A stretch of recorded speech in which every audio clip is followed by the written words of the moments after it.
እሁድ ማታ 27ኛው የረመዳን ሌሊት ይህንን መልእክት እስከ መጨረሻው ያደመጠ አላህ ሌሊተል ቀድርን ይወፍቀው። ጠቅላይ ሚኒስትር ቤንያሚን ኔታንያሁ ሞቱ። ይህንን መረጃ እየዘገበው የሚገኘው የሰሜን ኮሪያው ትልቁ የቴሌቪዥን ጣቢያ ነው። ዛሬ እንግዲህ 27ኛው ሌሊትን አላህ Subhanahu Wa Ta'ala ከሁላችንም አላህ ይቀበለን። የዛሬዋን ሌሊት እንግዲህ ኸይር ነገርን ተባረከች ሌሊት ሌሊተል ቀድር ወይም የመወሰኛይቱ ሌሊት ትባላለች። በእስልምና አስተምሮ ከቅናት መጠበቅ በተደጋጋሚ የተገለጠ ሲሆን ቅናት ልክ እሳት ደረቅ እንጨትና ሳር እንደሚያቃጥል ቅናትም እንዲሁ መልካም ነገር የመብላት ኃይል አለው። ልጆቹ በጣም ነው የሚያሳዝኑት። የ139 ምስኪን ድሃ ላብ ይዘው ወደ ኢትዮጵያ አምልጠዋል። አሁን ያላገባ እስኪ ጃንሱ ያላገባችሁ አንሱ እጃችሁ ያላገባ መጥፎ ሴት ተጠንቀቅ አደራ አሉ ይባላል። ለምን ተመሸበቻ ጊዜ ፊት ታሸብታለች። فمن شرح الله صدره للإسلام فهو على نور من ربه. ሰላም አለይኩም ወራህመቱላሂ ወበረካቱ። የተከበራችሁ የቲክቶክ ቤተሰቦች ዛሬ እንግዲህ 27ኛው ሌሊትን አላህ Subhanahu Wa Ta'ala ከሁላችንም አላህ ይቀበለን። የዛሬዋን ሌሊት እንግዲህ ኸይር ነገርን ከሚገጠምት አላህ ያድርገን። 27ኛው ሌሊት በጣም ለይለቱል ቀድር በጣም ከሚጠራጠርበት አንተን ነው ሌሊት ናት።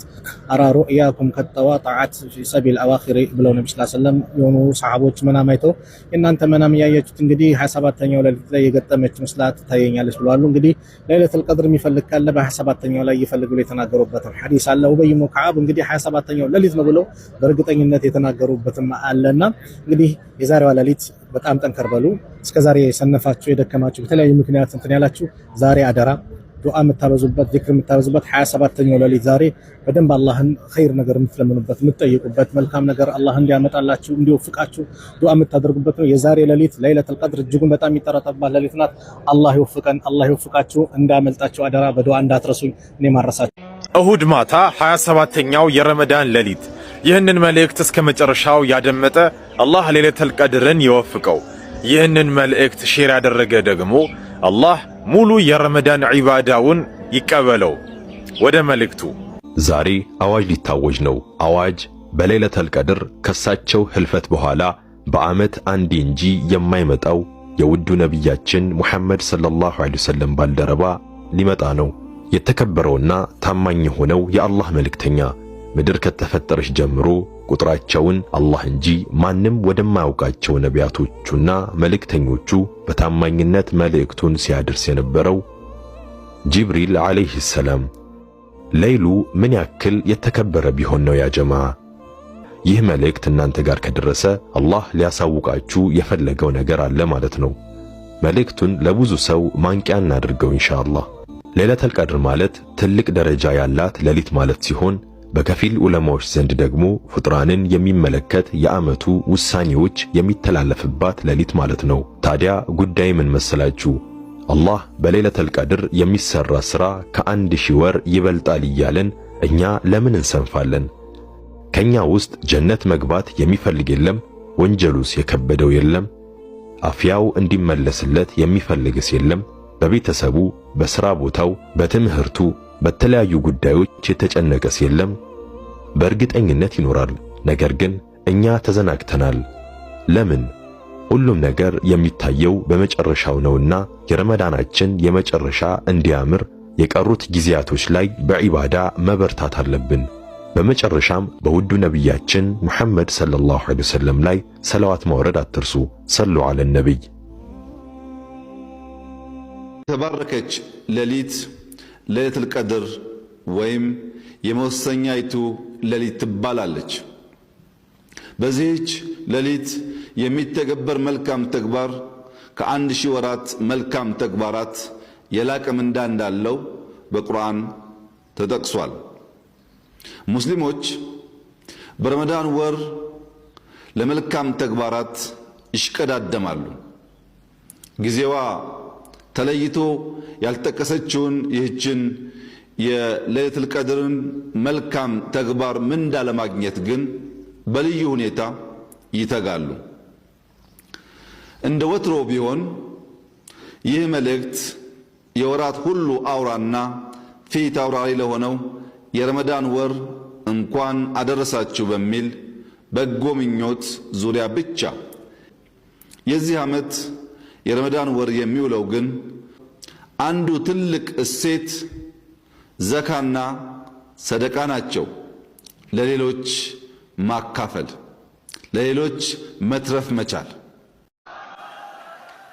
በእስልምና አስተምሮ ከቅናት መጠበቅ በተደጋጋሚ የተገለጠ ሲሆን ቅናት ልክ እሳት ደረቅ እንጨትና ሳር እንደሚያቃጥል ቅናትም እንዲሁ መልካም ነገር የመብላት ኃይል አለው። የሙስሊም አንድ መሆን በጀማዓ ማፍጠር በዚህ መልኩ እንኳን ለሙስሊም ለክርስቲያን ውበትና መከታ ሆናችሁ ሲታይ ይህን የሚጠላ ማንኛውም ኃይል ቅናት ስለሚሆን ቅናት ደግሞ በእምነቱ የተከለከለ ስለሆነ ሰው በንስሐ ከዚህ ሕሳቤ እንዲላቀቅና የጀማውን አንድነት በፍቅር እንዲቀበል አደራ ማለት እፈልጋለሁ። የሙስሊም አንድነት፣ የሙስሊም ሰላም፣ የሙስሊም አብሮነት ለሙስሊም ብቻ ሳይሆን ለመላው የኢትዮጵያ ሕዝብ የሚጠቅም በመሆኑ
ጠቅላይ ሚኒስትር ቤንያሚን ኔታንያሁ ሞቱ።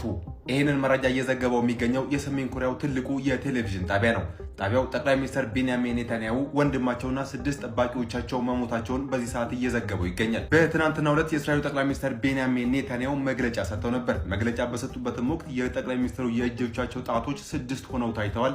ታዲያ በዚህም ጠቅላይ ሚኒስትሩ ራሳቸው አይደሉም ኤአይ ናቸው ሲል ግሮክን ጨምሮ በርካቶች ትዊተር ላይ ያሉ ሰዎች ሲቀባበሉት ቆይተዋል። ታዲያ ግን ይህን ጉዳይ አስመልክቶ እስካሁን ድረስ ከእስራኤል በኩል የተሰጠ ምንም አይነት ምላሽ የለም። ለመሆኑስ እናንተ ምን ይመስላችኋል? የእውነትስ ጠቅላይ ሚኒስትሩ ሞተዋል ወይ? ሀሳባችሁን ስጡበት። ከዚህ ጉዳይ ጋር በተያያዘ አዲስ መረጃ የሚወጣ ከሆነ አፕዴት አደርጋችኋለሁ። እዚህ ጋር በፎቶ የምትመለከቷቸው ልጆች ወፈር ያለው ሀብታሙ፣ ቀጠን ያለው መኮንን ይባላሉ። በዩናይትድ አረብ ኢማሬት ነዋሪ ናቸው። 1 ዓመታቸው ነው ከመጡ።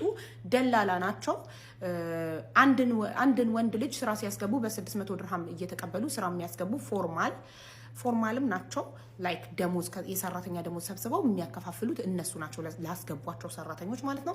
እናም ማርች 12 የ139 ሰራተኞችን ደሞዝ ካሰሪው ፓኪስታኒ ከሆነው ከካምፓኒ ባለቤት ካሰሪው ተቀብለው ትናንትና በአንድ ቀን ልዩነት ማለት ነው ማርች 13 ኢትዮጵያ ገብተዋል።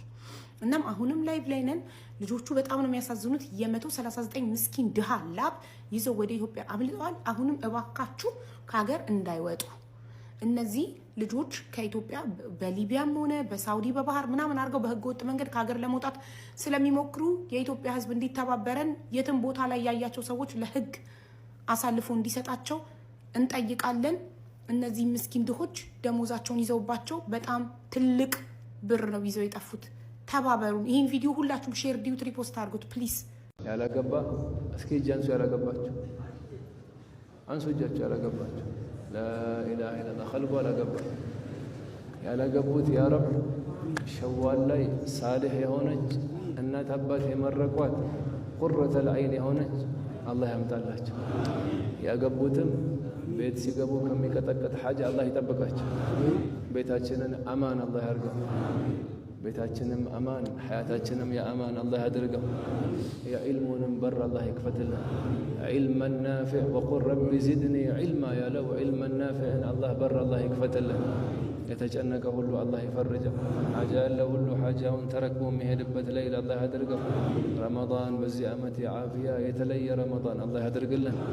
اللهم ارزقنا قلبا سليما ولسانا ذاكرا وعملا متقبلا. اللهم اغفر لنا ولموتانا وموتى المسلمين.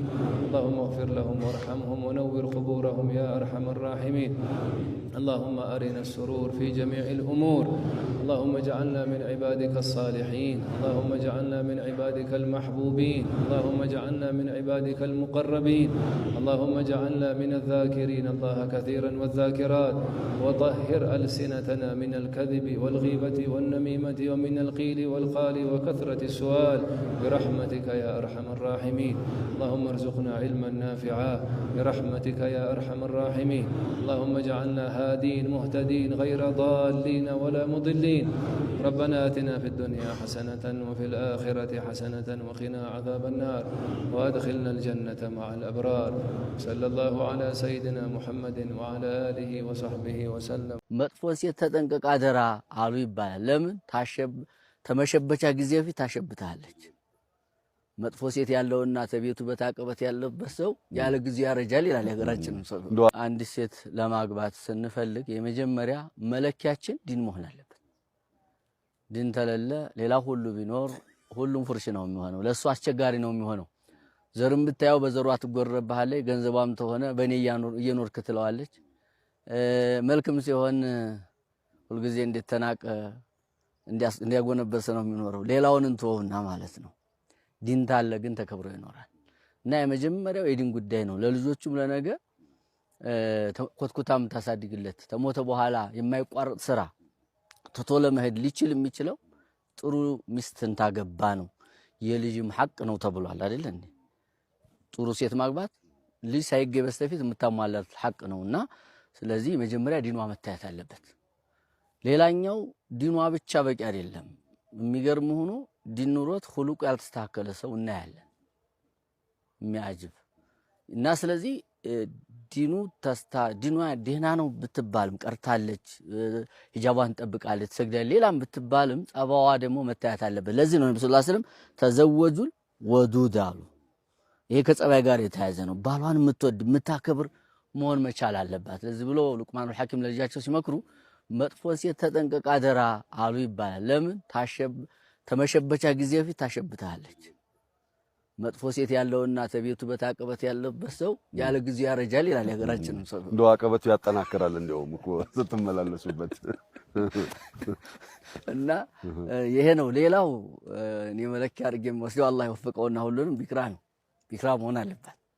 ነብዩ አለይሂ ሰላም ሀላ ተዘወጅተ ቢክረን ቱልዒቡሃ ቱልዒቡክ ዓለይኩም ቢልአብካሪ ፈኢነሁነ አዕዘቡ አፍዋሐን ወአንተቁ አርሐመን ወአርዷ ቢልየሲሪ። ነብዩ አለይሂ ሰላቱ ወሰላም እንዲህ አድርገው ቅስቀሳ አድርገዋል። የማይጠቅም ነገር አይደለም እሳቸው የሚያደርጉትና ከሌላው በፊት ለቢክራ ቅድሚያ ብንሰጥ በጣም ጥሩ ነው ብዬ አስባለሁ። አዘቡ አፍዋህ ናት፣ ብዙ ልጅ ትወልዳለች፣ በጥቂት ትብቃቃለች፣ በጥቂት ትደሰታለች። ቢልማሊ ወልጅማዕ ይላሉ ሼኽ። ሌላ ያያጉል ነው። በሁለቱም ወገን ብዙ አስለምዷት ሊሆን ይችላልና በኋላ አንተ ጋር ስመጣ ያን ነገር ባታገኝ አጉል ነው። ግን ቢክራ ተሆነች ባንቱ የሆነ ህይወት ትላለች። የሰመረ ህይወት ይኖራል ማለት እኮ ነው፣ ሌላ አይደለም። ሌላኛው ደሞና በጣም ጥንቃቄ ሊሰጥበት የሚገባው ነገር ቢኖር ምንድነው? ከሴት ጋር ተያይዞ አላህን የምትፈራ መሆን ነው። ግን ተዲን ጋር የተያዘ ይሆናል እና እኒህና መሰል ሴትየቱ የተስተካከለችና ያሰመረች እንድትሆን ጥረት ማድረግ አለብን። መልካይተን ገብተን አላህ ጋር እንዳንጣላ እሷም ጋር እንቸካቸክ እንዳንኖር ወላ አመቱ ሙእሚነቱን ኸይሩን ሚን ሙሽሪከቲን ወለው አዕጀበትኩም ይላል። ያልሆነ ሴት ባሪያ ምንላትኛ በጣም ምንንቃት ብናገባ ይሻልናል። የሆነች መልከኛ አግብተን መልኳ አስገርሞን ነገ ለኛም ለልጆቻችንም ዳፋ እንዳይሆነ ማለት ነው። እንግዲህ አላህ Subhanahu Wa Ta'ala ቤተሰብ መለካ አይሆንም። ሼኽና አልፋضل ቤተሰብ በራሱ መለካ አይሆንም። አዎ ሌላኛው እንደው የሚያስቀምጡት ይሄ ቤተሰብ መውደድ ወዱድ የሚለውን ሲያስቀምጡ በምን ይታወቃል የሚል ነገር ዑለሞች እኮ ያስቀምጣሉ አይደል? የሚታወቀው ከቤተሰብ ጋር ተያይዞ ነው ይላሉ። ቤተሰብ አሁን እኛ የምንመርጥበት በመልክ ወይ በጎሳ በምናምን ነው። ግን ከባላቸው ጋር ልጆች የነገሌ ልጆች እንዴት ነው የሚለው ነው መታየት ያለበት እዚህ ጋር ማለት ነው። ጥሩ ነገር ነው የተነሳውና ያም ጥሩ ነው። ሌላኛው ወዱድ የሚለው መርሳት የለብንም። ወላድ መሆን አለባት። ምናልባት ዘርህ እንዲበዛ ትፈልጋለህ የነብዩ ሰለላሁ ዐለይሂ ወሰለም ኡማ ማበርከት ይፈልጋልና ወዱድ የሆነችም ሆኖ ወሉድ የሆነችም ብትሆን ጥሩ ነው። ተዘወጁ ወሉደል ወዱድ ብለዋል ነብያችን አለይሂ ሰላቱ ወሰላም።